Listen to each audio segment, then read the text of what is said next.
What's up, Solutionaries? Maj Toure here. We here with your daily dose of solutions. Welcome to Solutionary every Monday through Friday, 6 p.m. Eastern. I give y'all the weekends off. We actually gonna change that. If you get into the section, right? That's what I want y'all to do. We're gonna change that, and I want to hear y'all's perspective. We are going to start a Black Guns Matter podcast, and I think we're going to do that once a week. Tell me what you think. Comment in the section. Comment below.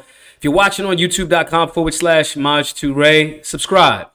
Like the button. Most of y'all that watch this don't subscribe, right? But help us out. Hit the like button. Subscribe to the channel. We 31, 30, maybe 32,000. We need more going on. If you're on X right now, share this all over the place. Hit the repost button. Boost it. It don't cost you nothing to help share solutions with everybody all across the country. That's what we need. We need folks talking about solutions. And I want to huge shouts to everybody for doing that, for supporting. And do us the solid. Just hit the like button. Hit the repost, all that other good stuff. Let me know where y'all from. Let me know what you guys are, what you're watching on, all of that. Comment below and all of that. I'm going to try to run this from Twitter as well. Or X, because, Elon done bought it and now it's called X. But today we got some stuff that I really want to talk about. This kind of hits close to home, too. We got the whole Diddy situation. I want to be very clear. There are accusers, lies, schemes, and truth that's hard to ignore in this scenario. And I'm saying that for everybody to understand. There's some fucking lying going on. And there's some distractions going on. And there is some unsavory characters going on. And all that other good stuff. And I just want to chop it up with y'all about that tonight. And again, like I said, this hits close to home. Because if you did not know, I was falsely accused of something like this years ago. Ryan, what's up, Ryan? How are you, my brother? And I want to be objective about this Diddy situation. But if you're just coming in, guys, I want to let everybody know. We're going to get to this Diddy stuff immediately. But I want to do some workshop stuff first. I want to let you guys know that this weekend we are in Phoenix. Free firearms training. Go over to solutionaryuniversity.org. There will be free firearms training for you and your family in Phoenix, Arizona this weekend. Solutionaryuniversity.org is where you can go to register. You go over to that website. You should also join our mailing list or newsletter. That's what most people call it. You should join our newsletter.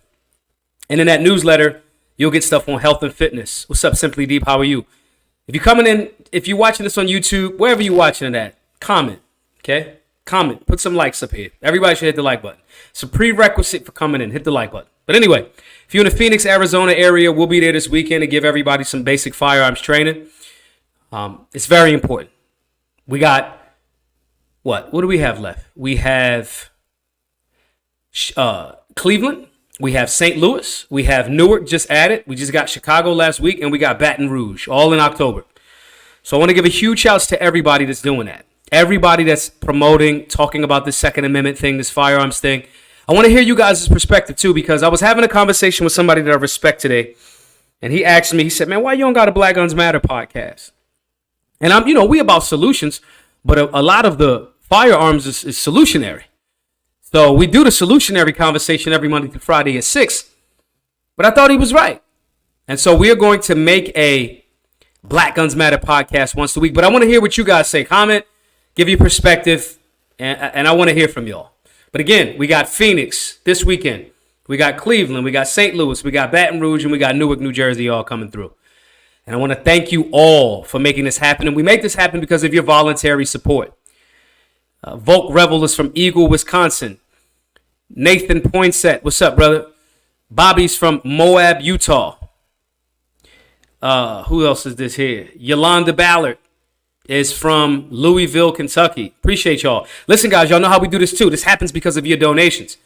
So if you're in here, if you get some value from the podcast, obviously the show, obviously share it all over the place. But on top of sharing it, I also want you guys, we try to get 10 folks to donate $20 in the super chat. If you want to donate at givesingo.com/solutionary, you can. I'll sprinkle the information of what you get for your donations and that throughout the class. Throughout the show tonight. But we try to get 10 folks at the $20 level. That's $200. If that's $200 and we do this 5 times a week, that means $1,000 a week. That goes towards the work. That's $52,000 a year going all towards the work. And it's very, very important work. Simply Deep is in Atlanta. Stuck in Asia, USA says whatever it takes to spread the message of educating people on the Second Amendment and firearm safety. Thank you. Our brother Ryan Jackson with the first super chat. He's setting the bar high at $30. That's how Ryan's a solutionary. Ryan has taken more of the online classes than anyone. Ryan is in the Solutionary non-Telegram group. Ryan, you should be done your 3-day fast here shortly. We communicate in the Solutionary group. Okay? Oh, I said Atlanta. My bad. Simply Deep, Alabama, not Atlanta. My bad. Alabama. Thank you for that, Ryan, for the super chat. Let's see if we can get 10 folks to match Ryan at $30. That's $300 and we'll be above. So you guys know what we do. And if you don't know, basic firearm safety, conflict resolution, de-escalation. We got classes at the Solutionary Center. We got bills to pay, and we do that based on folks supporting. Ryan says he finished his 3-day fast Sunday evening, and we appreciate that. We appreciate fast. We appreciate the discipline. We appreciate drinking water. We appreciate having so many without right now. And so we appreciate all of that. So, guys, we're going to get into it. Y'all know where you can go to donate. You guys know what we're doing. You know the work. We're going to get into this conversation today. Diddy's accusers, lies, schemes, and the truth that's hard to ignore. And I want to say this, this conversation came up while I was talking to Mike Rashid earlier today. We chopped it up for about an hour.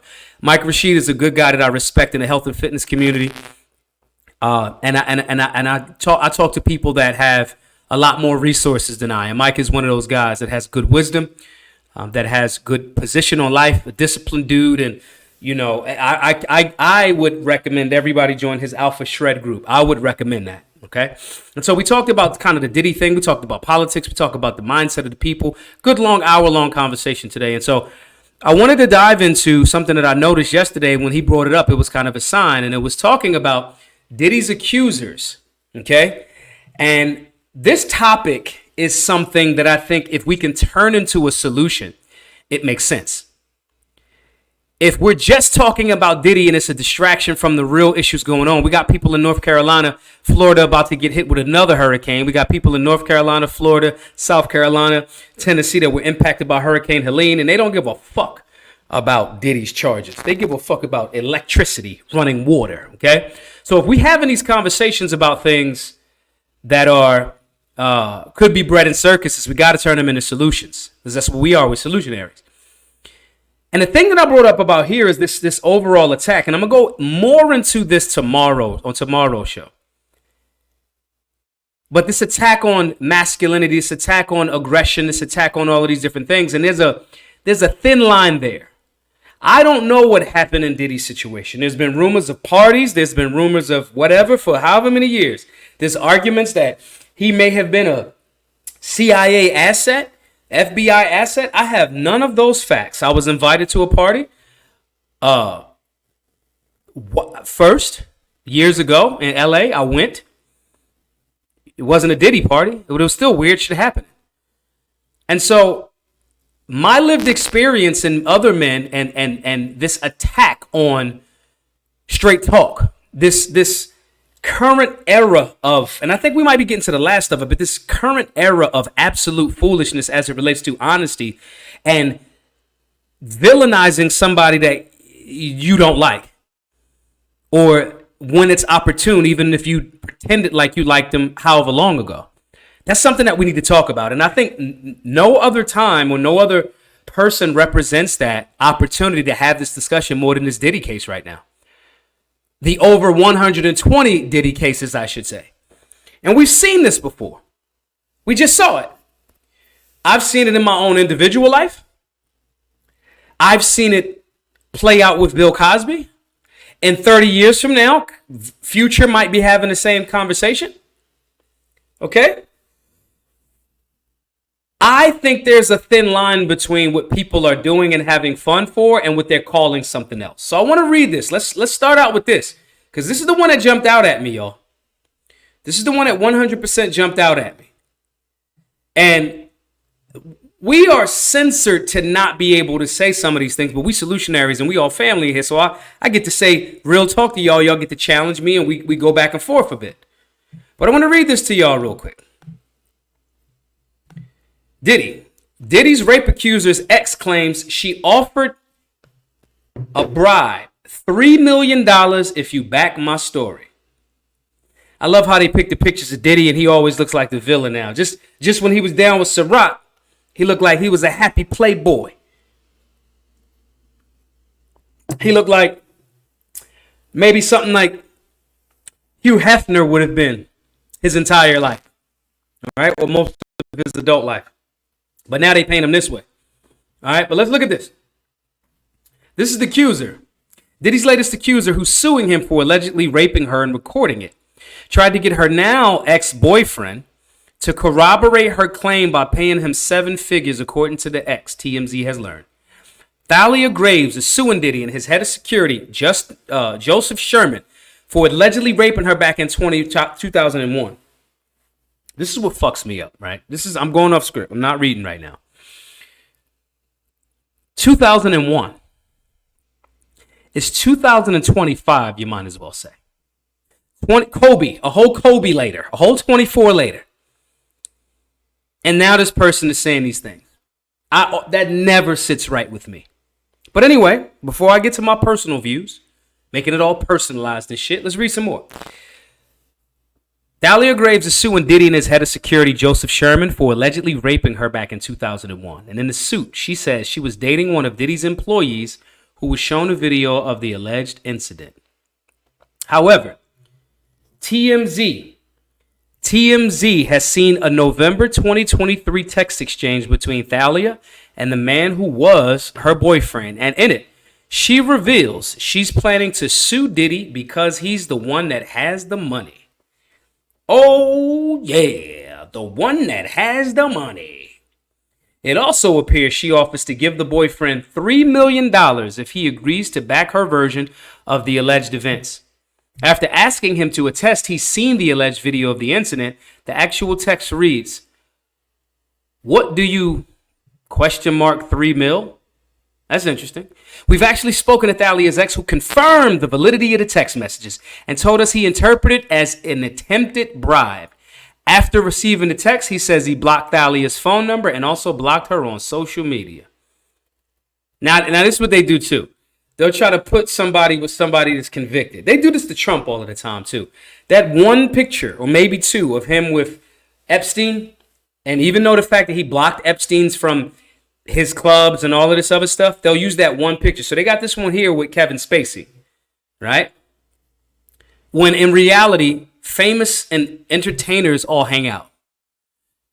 Next, it says, what's more, we're told Diddy's lawyers also have a copy of the same text we've reviewed between Thalia and her then boyfriend.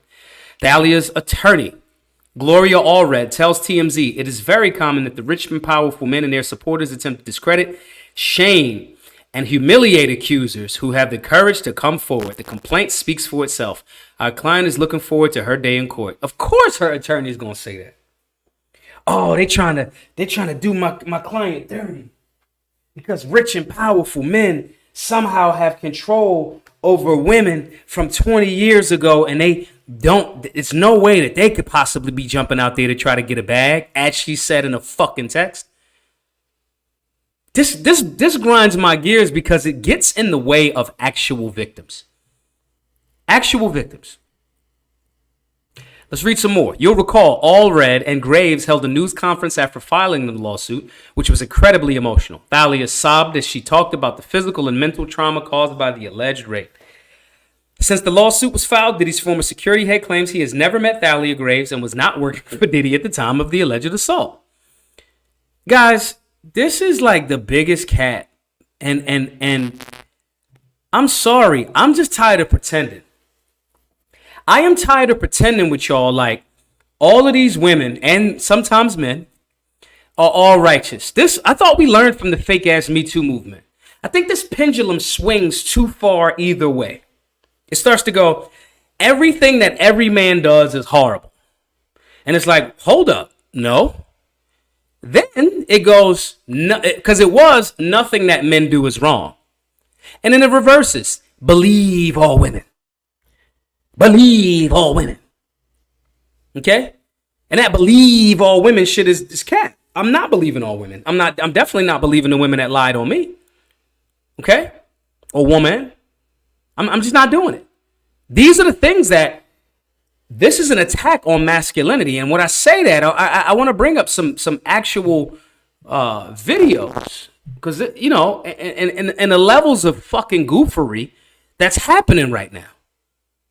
The level of goofery. We have, y'all gonna think I'm lying, but I got video to prove it. What them sassy dudes say, they got receipts. There is a boy that was 6 years old some years ago that is now coming forward saying Diddy touched him inappropriately at a party when he was 6 years old, a Diddy party, a white party. Now, I know it's a new word, Bobby, goofery. The goofery. Now, quite naturally, when I say that to y'all, what's the first thing y'all think? He's 6 years old. He's an adult now. He's coming forward and he's saying, I was touched inappropriately at a Diddy party, a white party, a Diddy white party. When I say that to y'all, he's an adult now. What's the first thing that y'all think? I want y'all to comment in the section. If you're coming into the live, if you're coming in to witness Solutionary today, I want you guys to hit the like button. Ryan Jackson. Why would a 6-year-old be at a damn party in the first place? Bingo. How'd you get there? Bingo. So when that's like when people be like, oh, my such and such was a pastor at the church, and when he was ordained as a minister when he was 10. I don't care. That 10-year-old is dumb. He doesn't know anything. He's dumb. He doesn't have any lived experience and cannot possibly grasp the material to lead a congregation. So you telling me that he was ordained as a pastor when he was 10? That's not a fucking flex to me. That's stupid. We got to stop lying to people. We got to stop the goofery. Stop the goof. I've brought the word goofy back into the American lexicon. I think we can make goofery pop. All right?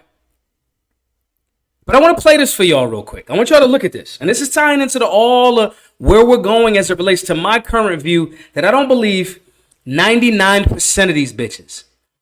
And I say bitches. I don't mean good women, solid women. I mean whores. I don't believe 99% of them.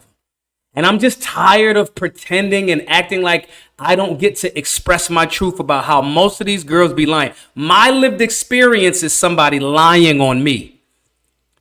Worst time of my life. Liars. So anytime I get a feeling, I got feelers out right now that somebody might be trying to cap me. You know what I mean? And if it's nothing, it's nothing. But I'm already, man, got the lawyers, you hear me? Goofery. But I want to play this for y'all real quick and to just show how far the goofery rabbit hole goes. I want y'all to listen to this.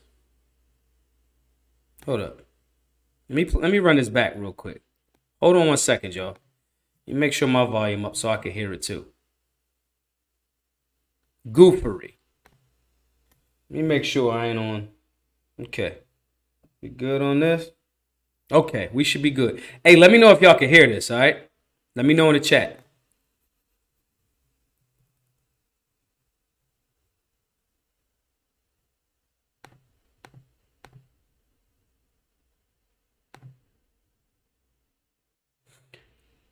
Can't hear it, right? Okay, I'm not tripping. Y'all can't hear this, correct?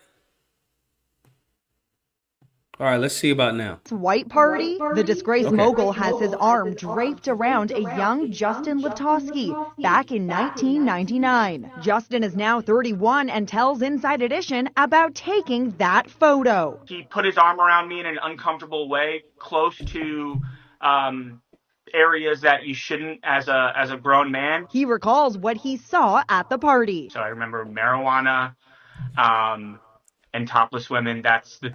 Oh, a party? Oh, a party? Anyway, continue. Two main things that I remember. So, how'd he end up there? Well, his father, David Allen, was Diddy's photographer, snapping pictures of partygoers in the Hamptons.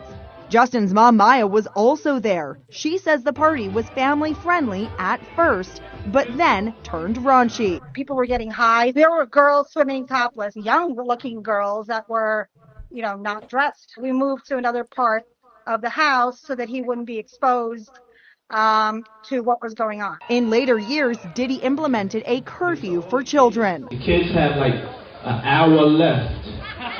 So get extra comfortable, but this thing turns into something that when y'all get older, y'all don't want to come to. I think he's a monster. This week, Houston-based lawyer Tony Busby says more than 120 people are coming forward with claims Diddy sexually abused them. Our youngest victim at the time of the occurrence was 9 years old. If your child is a 9-year-old at a white Diddy party, and now all of a sudden you coming up years later and you talking about you was assaulted, you as the parent should be charged with the bullshit too. What is it called? Endangerment of a minor. So let's look at the comments. Let's look at the comments because y'all see where I'm going with this. Y'all see where I'm going. Big D Rob says Justin lying. Ryan Jackson says they should have been reported. They should have been reported to Child Protective Services. Mike Trenton says they still ain't leave. Why'd you stay? These parents display a high level of goofery. Okay? Mike Trenton, terrible parents calling someone a monster. No way in hell my children going to parties that take place after 2 p.m. So I wanted to set this up this way because, guys, I want to talk about something more serious here and more sinister. And I got to set this up right because I don't know what Diddy did or did not do. Try to say that 3 times fast. I don't know what Diddy did or did not do. I don't know. Okay? What I do know, it seems that it was a whole lot of adults. And if the adults had children there, the adults brought the children. And I can't even say there's a whole lot of children. Now, would my child be at a Diddy party? Absolutely not. But now you want to pimp your children off for the possibility of whatever. Then after the fact, 20 some odd years later, that man is 31 now. He was 6 or 9 or whatever he was at that age. Come on, bro. We can see the level of tomfoolery. Speaking of tomfoolery, y'all remember Tom from Parks and Recreation? Give me a comment. Give me a like. Everybody in here, let's get the likes up. Let's get the likes up. Let's get the likes up. If you're watching this on rumble.com/Maj2Ray, hit the like button. If you're watching this on youtube.com/Maj2Ray, hit the like button. Share it all over the place, especially if you're on x.com. Okay? Where's the father? The father was the damn photographer at the Diddy party. So now that Justin is talking about he draped his arm around me. He draped his arm around me in an inappropriate way. And I mean that so your father was there taking the picture and that happened. Or maybe he was, yo, what's up, little Justin? And your dad, this your son? Let me get the picture. All right, cool. Maybe that's what it was. I'm going here for a second, guys, because I want to set this up the right way. Because I don't want y'all to be like, Maj is justifying it for the monsters. No, I'm not. But we also have to make sure that pendulum don't swing one way. Just because the extreme left would say defund all police and there's no need for police. A lot of them leftists, if there was no police, some of my friends would eat your face off. It's just what it is. So they go all the way that way. And then the right goes back to blue, over militarized. Just don't even question military. And at both ends of that spectrum are wrong because they're imbalanced. So it's the same with something like this. There is a possibility that adult people chose to do adult things, and those adults wanted to be a part of a limelight. And some of the stuff, it ain't so-called coercion. Y'all just was like, we taking drugs and we flying around the country and we having sex because we like doing that as adults. And then when the money dry up that you didn't generate from other places, now he looked like a bag. But you can't say that without the right background and explaining it. If you watch a Solutionary, you 100% understand it. Maj2Ray is about, and Solutionaries are about context and nuance. Okay? I don't give a damn what adults slept with Diddy, what they did, how much baby oil. I'm offended that they didn't have coconut oil. Offended for the health benefits. But I don't give a damn how many people Diddy slept with. And it seems to be like everybody just saying, oh, when I was a kid, your parents was around. Ryan Jackson just said, this reminds me of the money grab on Michael Jackson in 93. Mind you, in that money grab in Michael Jackson in 93, there were people that came forward and said, hey, people paid me or attempted to persuade me to lie on Michael Jackson. Do y'all know that Michael Jackson was never convicted of any? So he had the money, like, get this shit out of here. I'm just tired. Right? Which I don't think he should have did, but I get it. I want to be very clear about this because this all ties in.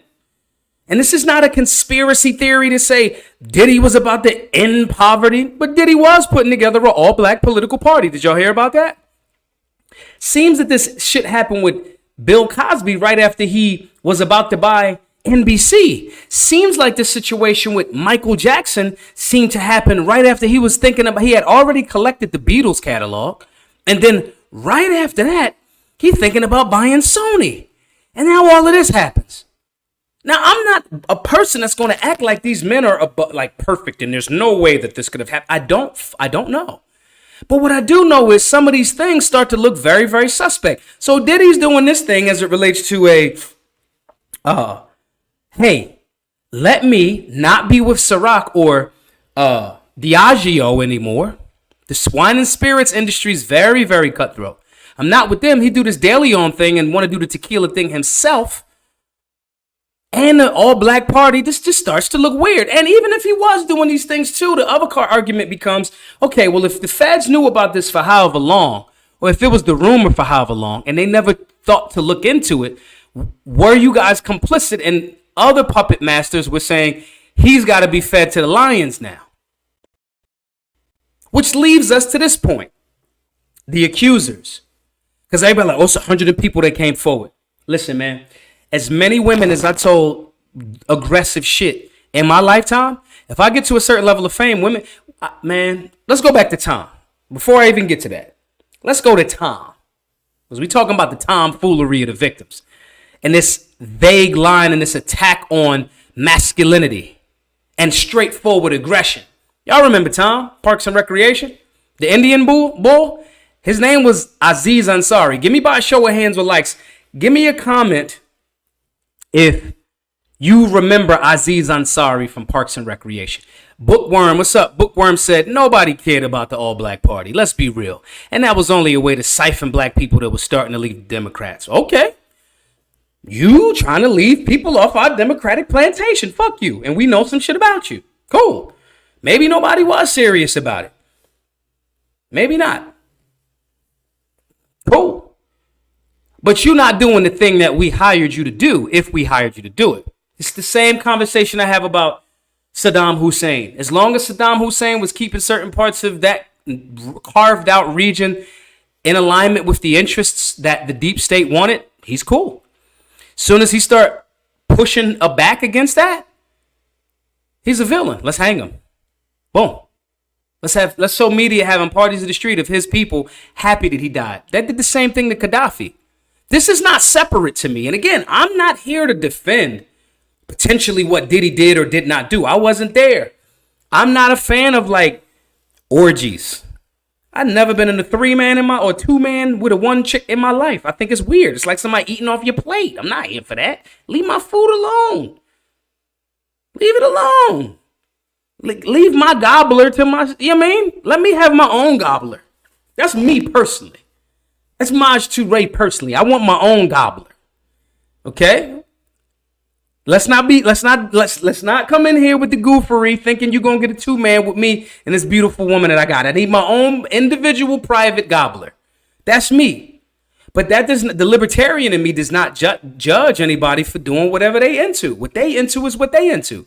And that does not necessarily mean it's a crime. And it also does not mean that just because things didn't go the way that you thought they should have went, that means that you later on get to accuse somebody. Let's go back into Tom, Aziz Ansari. Let me be very clear. Rob said it's worse. It's like a 2-man is like somebody using your toothbrush. Oh my God. Both of y'all putting your mouth on the same thing. Oh, solution. I can't, bro. I can't. But let's go back to Aziz Ansari. If y'all guys heard that story or not, right? Listen to this. Aziz Ansari was a sit on it comedian. Parks and Rec, all of that, right? This young lady he meets, I'm gonna go over the story briefly, and if anybody, I'll put the link in the Solutionary non-Telegram group. If you're not in the Solutionary non-Telegram group, outside of you missing like some good information, every so often I give off some comedy in that joint because I think I'm a comedian in my head. So you should join the Solutionary non-Telegram group. Only way to get in now is to take a class. We're thinking about doing a $9.99 a month thing, but we'll see what that goes to. But anyway, I'll put the link to this full story about Aziz Ansari in the Solutionary group. But anyway, guys, listen to this. He meets this chick. She's an aspiring comedian. Dave Chappelle actually talked about this a little bit. And in meeting him, she was excited. Boom, boom, boom. They exchange numbers. They back in Manhattan. They go on a date. And she goes back to his crib.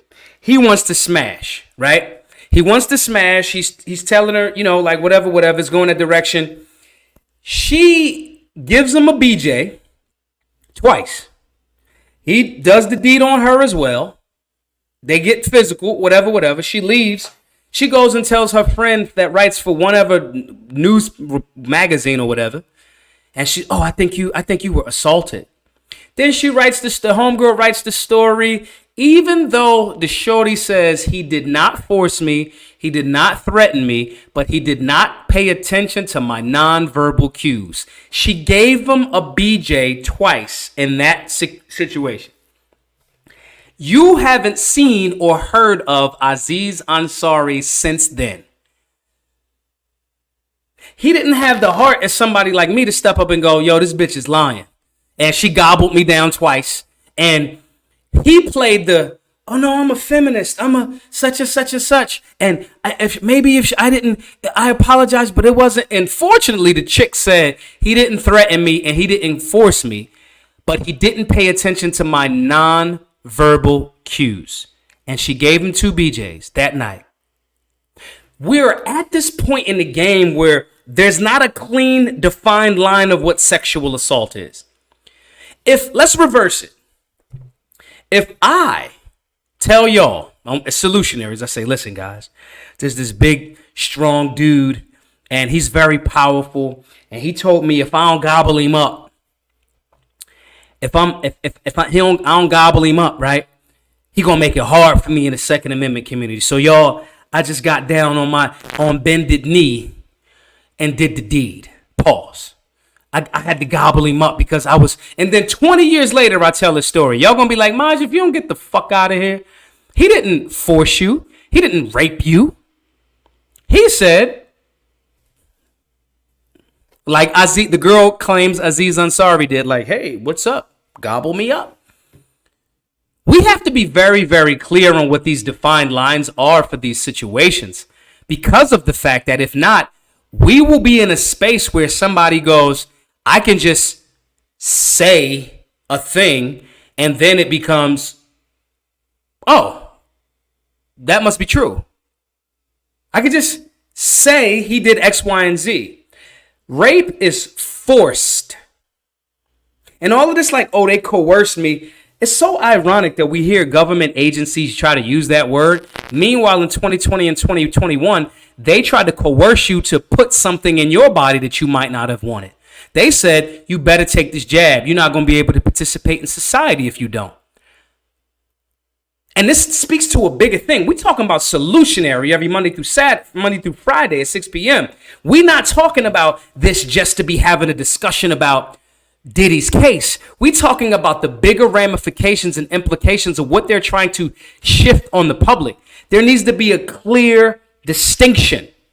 And now if 120 women that's trying to chase a bag come through that had a great time jet set, and they could say, oh, well, you had the intent of going across state lines in a plane to have sex with sex workers, so now that's human trafficking. No, the fuck it's not. Human trafficking is vile. It's disgusting. It takes the lives of people. It ropes people into a lifetime of trauma and fucking death and destruction and negativity. That's what human trafficking is. Not, adult women that want to be on a Future video and go from Miami to Atlanta on a plane and doing all types of shit, getting on the plane, landing at the hotel, and after the after party. Those are two different things. So when we see somebody that is being accused of these things, I want you to put your thinking cap on for a quick second. I want you to evaluate what's actually going on here, because you got flowed out. And now reverse it, because it's funny if I say it. If the billionaire flew Maj out, and I'm like, guys, I felt like coerced, and in the coercion, I gobbled him up. Y'all should laugh me out the room. Maj, you got muscles, you got mentality, you got whatever. Now, some people say, well, it's different for women. No, it's not. Stop acting like we got to make Americans this weak, second, third class citizens of mentality of person that can't say fuck no. Bill Burr has a joke where he says, no doesn't mean no. And everybody in the audience is like, ooh. He's like, no doesn't mean no. It doesn't. Sidebar, Bill Burr is one of my favorite comedians. And he says, no means no. But no, stop. Don't stop. You're being so bad. Stop it. That shit don't mean no. But if you in court and you get a bad stenographer read, and the stenographer's going, no, stop. You're being bad. Stop. We have to stop. Then you go, that's not how she fucking said it. It's an amazing joke, but it's truth to that. These people, in my experience and from what I'm seeing, are just tap dancing later on all around the place just to get something later on about the situation. And that's the part that I'm critiquing. That's the part that I'm critiquing, guys. That's the part that I'm saying absolutely not. I want to share this with y'all real quick. I want y'all to pay attention to this type of shit, guys. This isn't just about what's right or wrong as it relates to what Diddy or Diddy not may do, okay? The question is more about how are they trying to shape our mindset to lower and not have a standard? The Constitution is the standard, but if you can convince people that the Constitution is bad, then they won't adhere to a standard. Or you can condition people to not think that the standard should be the Constitution that we hold the government to. And you make them not be involved or think the Constitution has any importance, so you can erode the standard.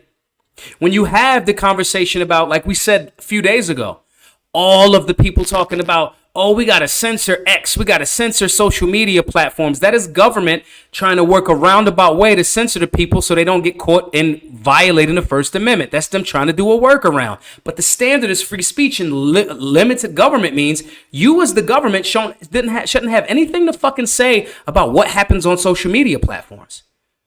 Words, typing. This is about a standard. The standard is, oh, we can just say anything about men. And if we just say it, then we can just say it. Men have to do a lot more due diligence to go, that's not what happened. Let's read this real quick. I want to bring this to y'all. Bill Cosby accuser admits concocting the story for a memoir. Y'all remember her? Janice Dickinson? She was on one of the early seasons of America's Top Model. She was a model back in the day. Remember her? She took the stand against Bill Cosby. And when she took the stand against Bill Cosby, the lawyer for Bill Cosby proved that she made what she's saying now ain't what she said in the memoir. She said he drugged her and all of this whoop-de-wap-wap. The fucking lawyer pulled. Let's read it. Let's read it. This is from ABC News. Let's read it. Because I don't want y'all to think it's Maj that's up here defending the monsters. This is Maj showing you what happens. We connect these dots, cross these T's, and dot these I's on Solutionary. This is me showing to you all this. If you're not connecting this, this is what they do. And what would be a major blow to the prosecution's sexual assault case against Bill Cosby? A former model and reality TV star admitted on the witness stand Thursday that she fabricated passages in a memoir, including a story of rebuffing the comedian's advances. Janice Dickinson took the witness stand in a Pennsylvania courtroom, testifying in Cosby's retrial on 3 counts of aggravated indecent assault. Called by the prosecution, 63-year-old Dickinson recounted a 1982 incident in a Lake Tahoe, California hotel room in which she says she was drugged and raped by Cosby. Quote, Here was America's dad on top of me, a happily married man with 5 children, Dickinson testified in Montgomery County Court in Norristown. And I remember thinking how wrong it was, how very, very wrong. She told the jury that she passed out during the assault saying, quote, "It was gross." Okay? And that's what she said. Dickinson says she confronted Cosby the day after the alleged assault, but he did not acknowledge it occurred. "I wanted to hit him," she testified. "I wanted to punch him in the face." Under cross-examination, Cosby's attorney, Tom Mesereau, confronted Dickinson about her 2002 ghostwritten memoir, No Lifeguard on Duty, The Accidental Life of the World's First Supermodel. Mesereau challenged Dickinson's testimony, pointing out her description of the assault differed wildly from the Lake Tahoe encounter with Cosby she described in her memoir. Holding up a copy of her book, Mesereau cited passages in which she described rebuffing Cosby's advances in Lake Tahoe, then popping 2 Quaaludes and going to sleep alone in her own hotel room. Highlighted this for y'all. Dickinson acknowledged that she concocted stories in the book in order to get a much-needed paycheck. Quote, "It's all a fabrication there because I wanted to get the paycheck for my kids," Dixon testified, adding that her ghostwriter took, quote, "poetic license with her life story." Future. All of the hip hop artists, all of the rock and roll stars, every finance guy, tech guy, Silicon Valley, listen, sports dudes, they fly in these hoes. Sluta had a son. I got hoes in different area codes.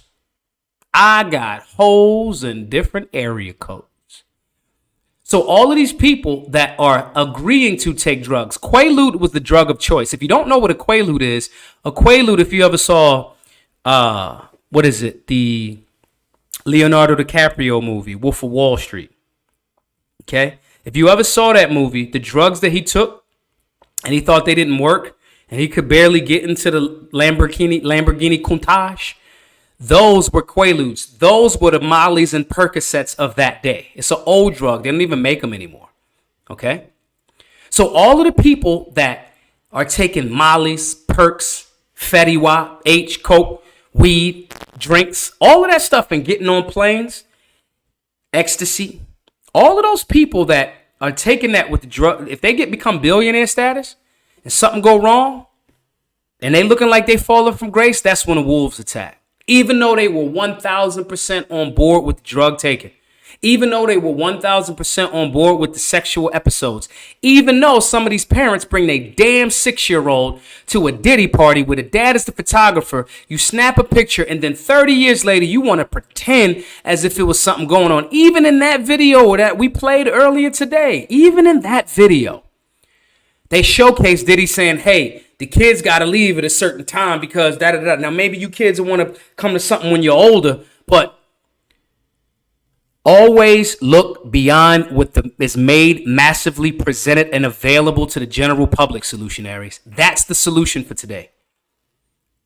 Always look at what is being presented, especially in heinous situations. If somebody's called a killer, a murderer, a racist, a pedophile, evaluate that more.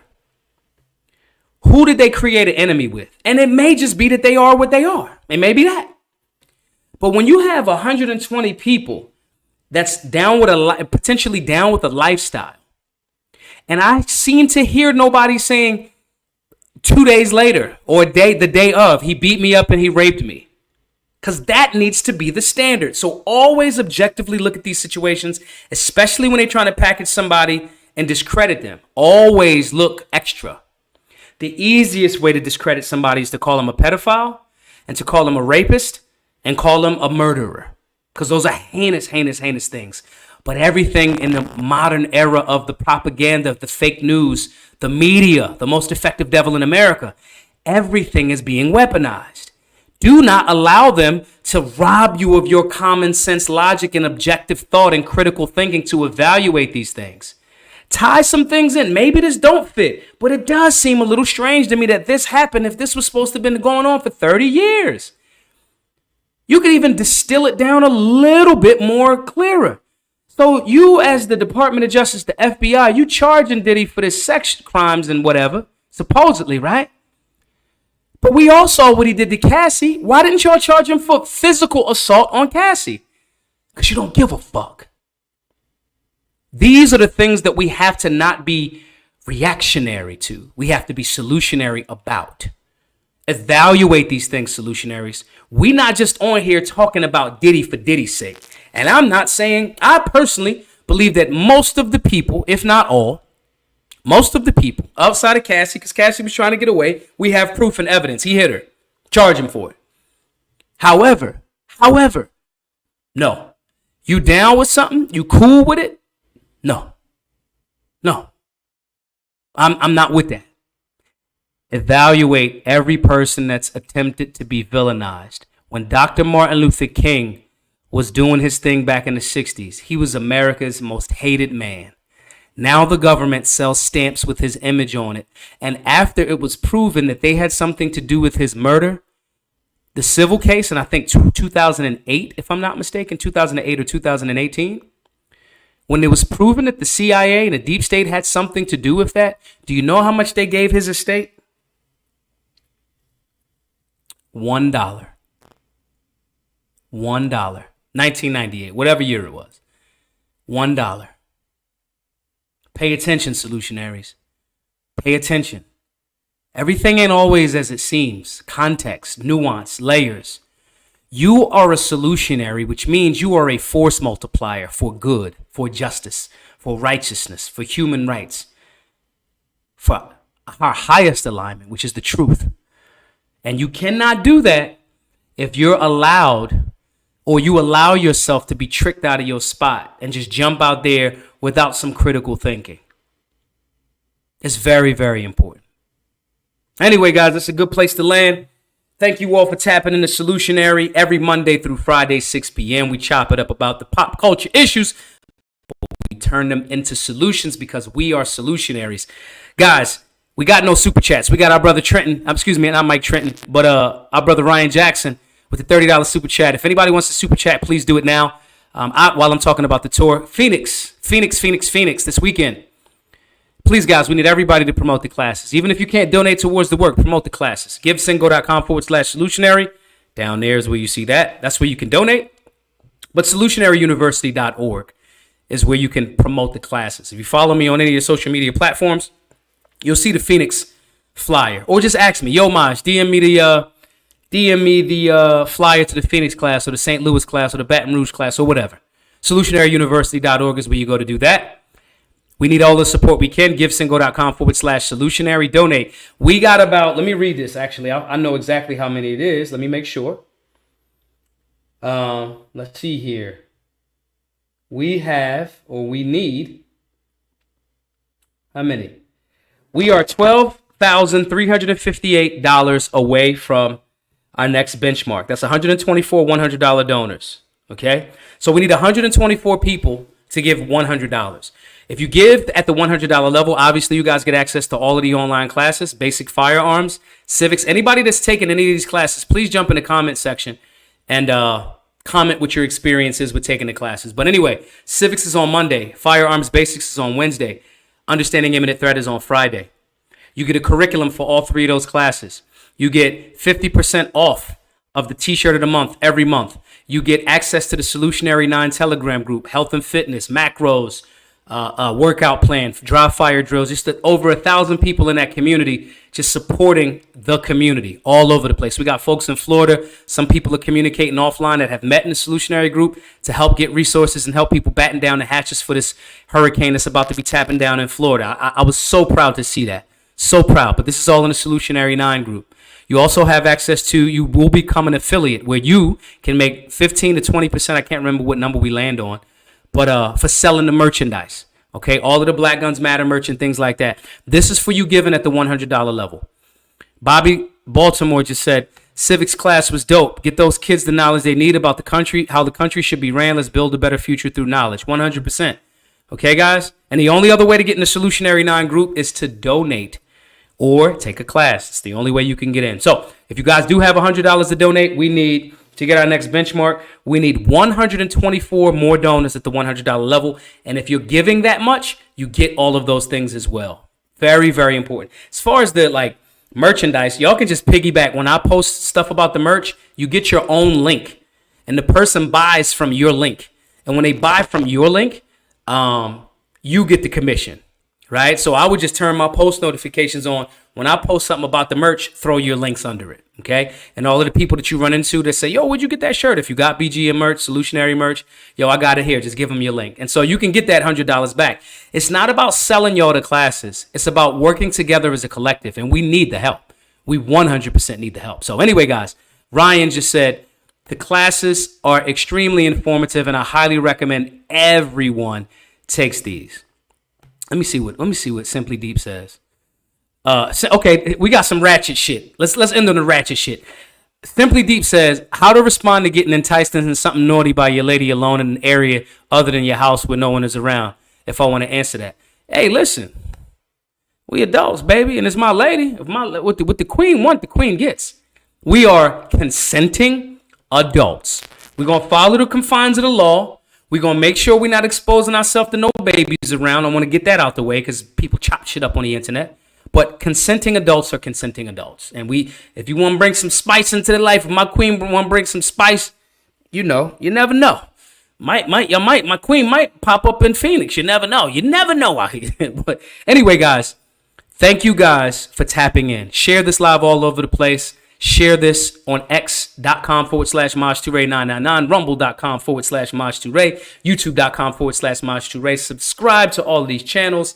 Subscribe to our newsletter. And everybody, if you guys can, just go donate some money to the work. GiveSingo.com/Solutionary. I thank you all for tapping in. I will see you tomorrow, where I think I already got the talking points or what we're going to discuss tomorrow. I see you guys then. Be safe. Be solutionary.